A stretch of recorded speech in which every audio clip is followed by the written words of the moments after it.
السلام علیکم ناظرین، کیسے ہیں آپ سب؟ امید کرتی ہوں کہ آپ سب لوگ خیریت سے ہوں گے۔ جی تو چلتے ہیں ہم اپنی آج کی ایپیسوڈ کی جانب۔ اس سے پہلے جن لوگوں نے میرے چینل کو سبسکرائب نہیں کیا وہ اپنے ہاتھوں کو تھوڑی تھوڑی تکلیف دیں، اس کو ایک سائڈ پر رکھ کر رکھیں گے تو اسے زنگ لگ جائے گی، تو مہربانی سے تھوڑا گردش ملائیں، چینل کو سبسکرائب کریں، ویڈیو پر کمنٹ کریں، ویڈیو کو لائک کریں۔ کون سا اتنے سے کام سے آپ کے ہاتھ دکھنے لگ جاتے ہیں تو تھوڑا سا ہاتھوں کو ہلا بھی لیا کریں۔ اس کے علاوہ ہم چلتے ہیں اپنی آج کی ایپیسوڈ کی جانب۔ اس سے پہلے ایک اور مزے کی نیوز ہے آپ لوگوں کے لیے، اور وہ نیوز یہ ہے کہ آج انشاءاللہ اس ایپیسوڈ کے علاوہ بھی آپ لوگوں کو 2 ایپیسوڈ اور دی جائیں گی، تو اسی خوشی میں اچھے ریویوز شیئر کریں۔ ناول ہے ہمارا تلخ حقیقت از کل گمنام لڑکی، ایپیسوڈ نمبر 42۔ شایان نے گہری سانس لی اور پھر بالوں میں ہاتھ پھیر کر قدم آگے رکھے۔ سامنے جا کر بزنس کے کچھ جاننے والے کھڑے تھے جنہیں جا کر ملنے لگا۔ ہال میں گہما گہمی چھا رہی تھی، ہر طرف شور تھا۔ اچانک ہر طرف سے کیمرے کا رخ داخلی دروازے کی جانب چلا گیا۔ داخلی دروازے سے دلہن کی انٹری تھی۔ یہ ساری تقریب اسی کے لیے تو تھی۔ عفاف نے فریش ریڈ رنگ کا لہنگا پہن رکھا تھا جس پر نقشی اور دبکے کا کام تھا۔ لہنگا بھاری ہونے کی وجہ سے عفاف نے دونوں ہاتھ سے اسے پکڑ رکھا تھا۔ ماتھے پر بندیا، گلے میں بھاری مالا، کانوں میں گولڈن رنگ کے جھمکے پہنے تھے۔ عفاف دونوں ہاتھوں میں لہنگا پکڑے چل رہی تھی۔ کیمروں سے اس کی تصاویر لی گئی۔ آہستہ آہستہ چلتے ہوئے وہ سٹیج پر آ کر بیٹھی۔ ضامن صاحب نے کچھ نوٹ نکالے اور اپنی بیٹی کے سر سے وار کر اس کا صدقہ دیا۔ بارات آ چکی تھی۔ بارات کے آنے کا شور صاف سنائی دے رہا تھا۔ کچھ دیر بعد دلہے کو لایا گیا۔ نمرا کی نظر سامنے کھڑے انسان پر پڑی۔ یہ کوئی اور نہیں تھا، اسفند ملک تھا جس نے اس کی عزت 2 کوڑی کی کر دی تھی۔ نمرا نے گہری سانس خارج کی۔ وہ سمجھ نہیں پا رہی تھی وقت ظالم ہوتا ہے یا پھر انسان زیادہ ظالم ہوتے ہیں۔ انسانوں کو ہم کبھی سمجھ نہیں سکتے، وہ کب کس روپ میں ہمارے سامنے آ جائیں ہم کچھ نہیں کہہ سکتے۔ ہم اگر کسی کو اپنا سمجھتے ہیں وہی ہمیں سانپ بن کر ڈسنے لگتے ہیں۔ ویسے بات تو ٹھیک ہے، مجھے تو آج تک جتنے بھی انسان ملے سارے سانپ نکلتے ہیں، سانپ، وہ بھی کالے۔ خیر، ہم اپنی ایپیسوڈ کی جانب چلتے ہیں۔ نمرا کے ساتھ ساتھ شہراز صاحب بھی حیرانگی سے اسے دیکھ رہے تھے، جبکہ وہ ہر چیز کو نظر انداز کرتا ہوا سٹیج پر جا بیٹھا۔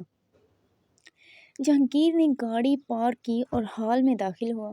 وہ جانتا تھا آج یہاں سمرا بھی آئی ہوئی ہوگی۔ جہانگیر نے ہاتھ پاکٹ میں ڈالا اور اندر قدم رکھے۔ جہانگیر نے ادھر ادھر نظریں دوڑائی، اس سے وہ سب لوگ نظر آ گئے۔ جہانگیر نے قدم ان کی جانب رکھے اور سلام کیا۔ کچھ دیر بعد ایسے ہی باتیں کرنے لگے۔ پھر جہانگیر اٹھ کر دوسری طرف آ گیا جہاں کمپنی کے کچھ انویسٹرز کھڑے تھے۔ جہانگیر ان سے مل کر شایان کے پاس آیا۔ بات وہ شایان سے کر رہا تھا مگر نظریں ابھی بھی سمرا پر تھیں۔ کسے دیکھ رہے ہو؟ شایان اس کی نظروں کا پیچھا کرتے ہوئے پوچھنے لگا۔ جہانگیر نے سر کو جھٹکا۔ تمہاری بھابھی کو دیکھ رہا ہوں، مسکرا کر بولا۔ کیا؟ تم نے مجھے بتایا نہیں؟ کب ڈھونڈی بھابھی اور مجھے کب ملوا رہے ہو؟ ان کا دیور ہوں، شایان چھوٹی آنکھیں کیے بولا۔ ملواتا ہوں چلو۔ جہانگیر نے اسے چلنے کا اشارہ کیا۔ شایان بھی ساتھ اس کے پیچھے چلنے لگا۔ دونوں ٹیبل کے پاس آئے۔ شایان کی نظر شہراز صاحب پر پڑی جو شایان کو ہی دیکھ رہے تھے۔ آپ؟ شایان نے ہلکا سا کہا۔ شہراز صاحب اٹھ کر اسے گلے ملے۔ وہاں کھڑے سب انسان حیران تھے۔ نمرا تو شایان کو دیکھتے ہی غصے میں آ گئی تھی۔ کیسے ہو بیٹا؟ ٹھیک، آپ کیسے ہیں؟ وہ مختصر سا بولا۔ آپ جانتے ہیں شایان کو؟ جہانگیر نے ہاتھ کا اشارہ کیا۔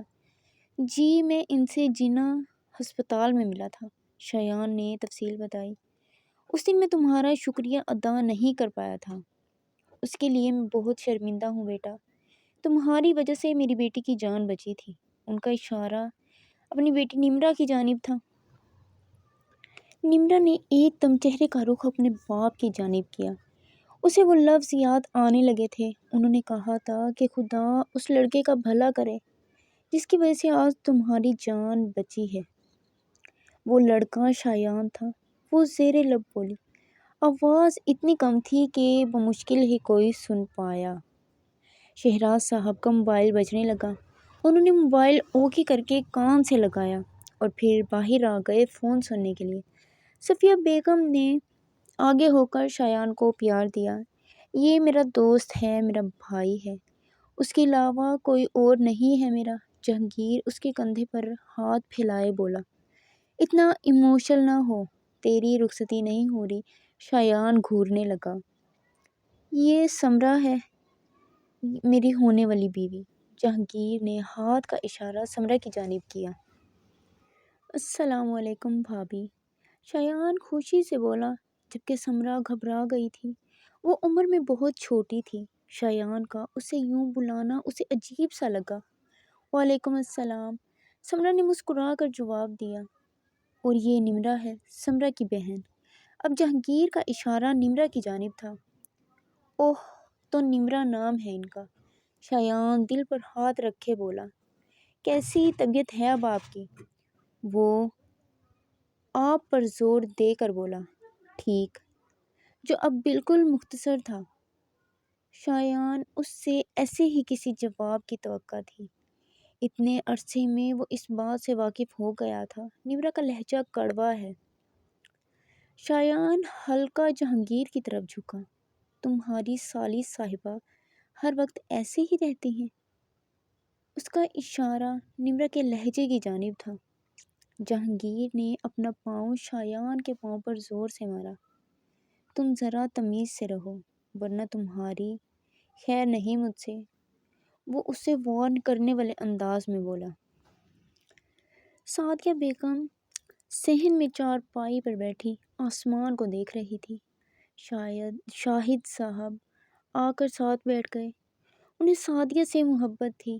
بے شک نکاح کے بعد ہر رشتہ مضبوط ہو جاتا ہے۔ کیا دیکھ رہی ہو؟ ان کی نظروں کا زاویہ دیکھ کر بولا۔ اسے کتنی جلدی تھی ہم لوگوں سے دور جانے کی شاہد، وہ واقعی ہی ہم سے دور چلا گیا، مجھے چھوڑ کر چلا گیا۔ یہ گھر آپ دیکھ رہے ہیں، مجھے کھانے کو آتا ہے یہ گھر۔ مجھے ہر طرف اس کی آواز سنائی دیتی ہے۔ وہ سسک کر بولی، ایک نہ ایک دن اس نے جانا تھا سعدیہ، یہ دنیا کا دستور ہے، جو آج ہے وہ کل نہیں ہوگا۔ آپ نہیں سمجھ سکتے شاہد، میں نے اپنا جوان بیٹا کھویا ہے۔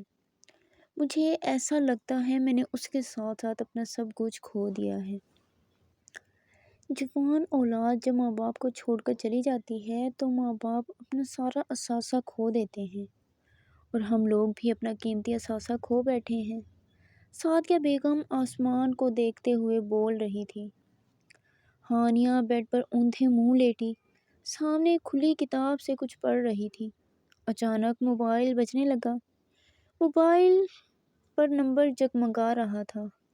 وہ صبا بیگم کا تھا۔ ہانیہ نے موبائل اٹھا کر اسپیکر پر ڈالا۔ کیسی ہے میری بچی؟ ٹھیک ہوں مامی، آپ کیسی ہیں؟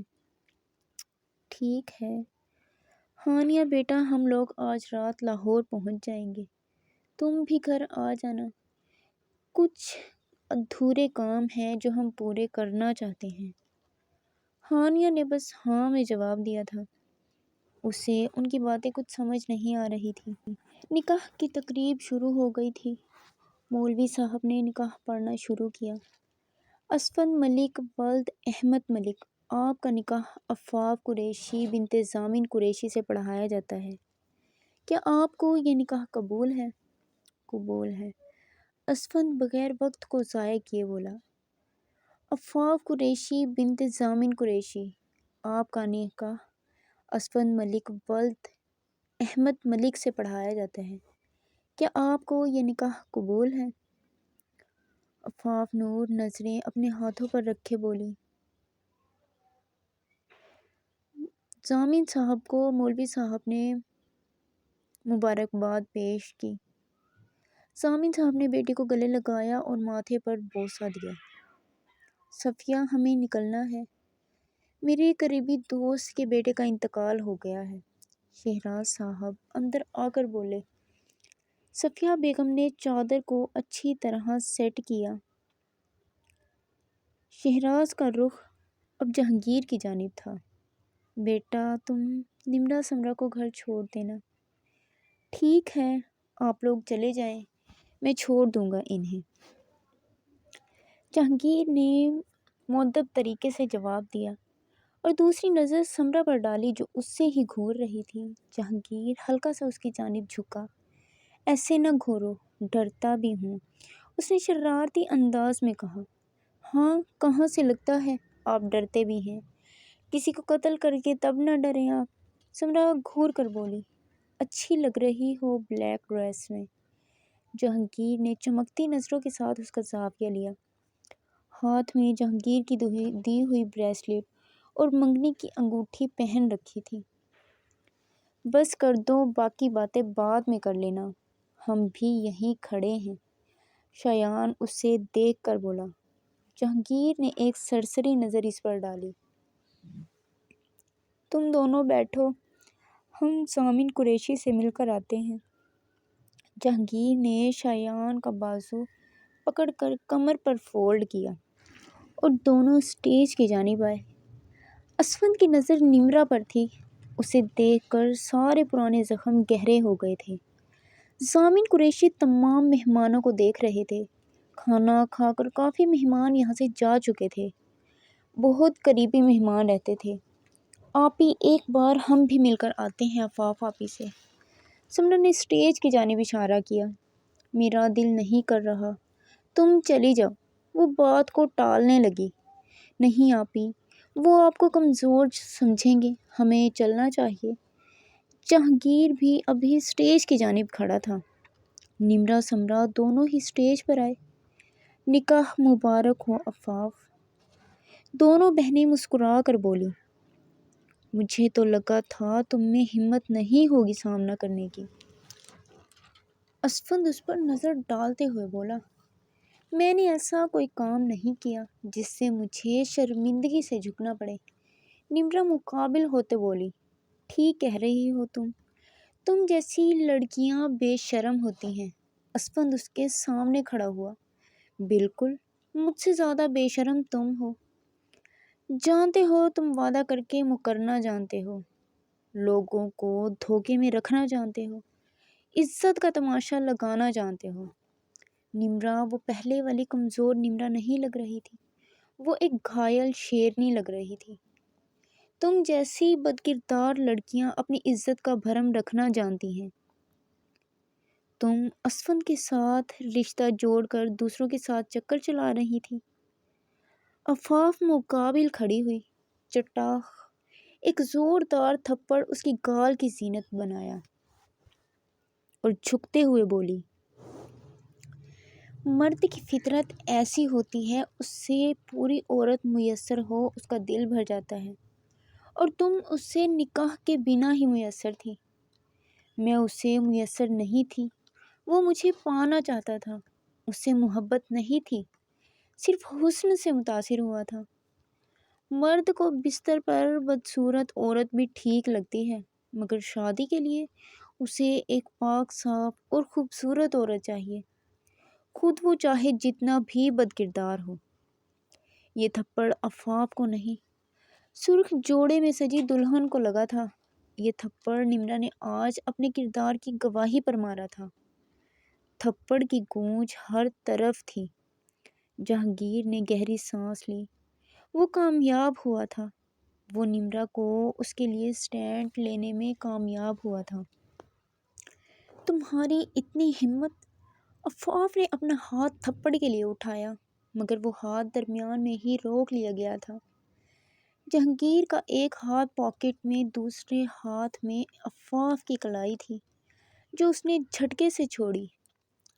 ایک بھائی کے سامنے اس کی بہن پر ہاتھ اٹھانے کی غلطی نہ کرنا، ایک بھائی یہ کبھی برداشت نہیں کر سکتا۔ وہ شہادت کی انگلی سے اشارہ کرتے ہوئے بولا۔ تمہاری بہن نے میری بیوی پر ہاتھ اٹھایا ہے، اسفند غصے سے کہا۔ عموماً یہ تھپڑ تو تمہیں پڑنا چاہیے تھا، مگر کوئی بات نہیں، ان قریب یہ تمغہ تمہیں بھی نصیب ہوگا۔ جہانگیر طنز سے کہہ کر وہاں سے دونوں کو لے کر ساتھ نیچے اتر گیا۔ اسی کے ساتھ ہماری آج کی ایپیسوڈ ہوتی ہے یہاں اینڈ۔ اور جو چاہتے ہیں کہ آج اس کے علاوہ ہمیں 2 ایپیسوڈ دی جائیں تو جلدی جلدی میرے چینل پر کمنٹ کریں، ویڈیو پر کمنٹ کریں، ویڈیو کو لائک کریں اور چینل کو سبسکرائب کریں۔ تو دیکھتے ہیں آپ لوگ مجھے کتنا اچھا رسپانس دیتے ہیں۔ اگر رسپانس زیادہ اچھا دیا آپ لوگوں نے تو اسی کے ساتھ میں جیسے کہہ رہی تھی کہ 2 ایپیسوڈ اپلوڈ کروں گی۔ اگر آپ لوگوں نے رسپانس مجھے ایسے ہی دیا بس، تو پھر ایک ہی ایپیسوڈ دوں گی اور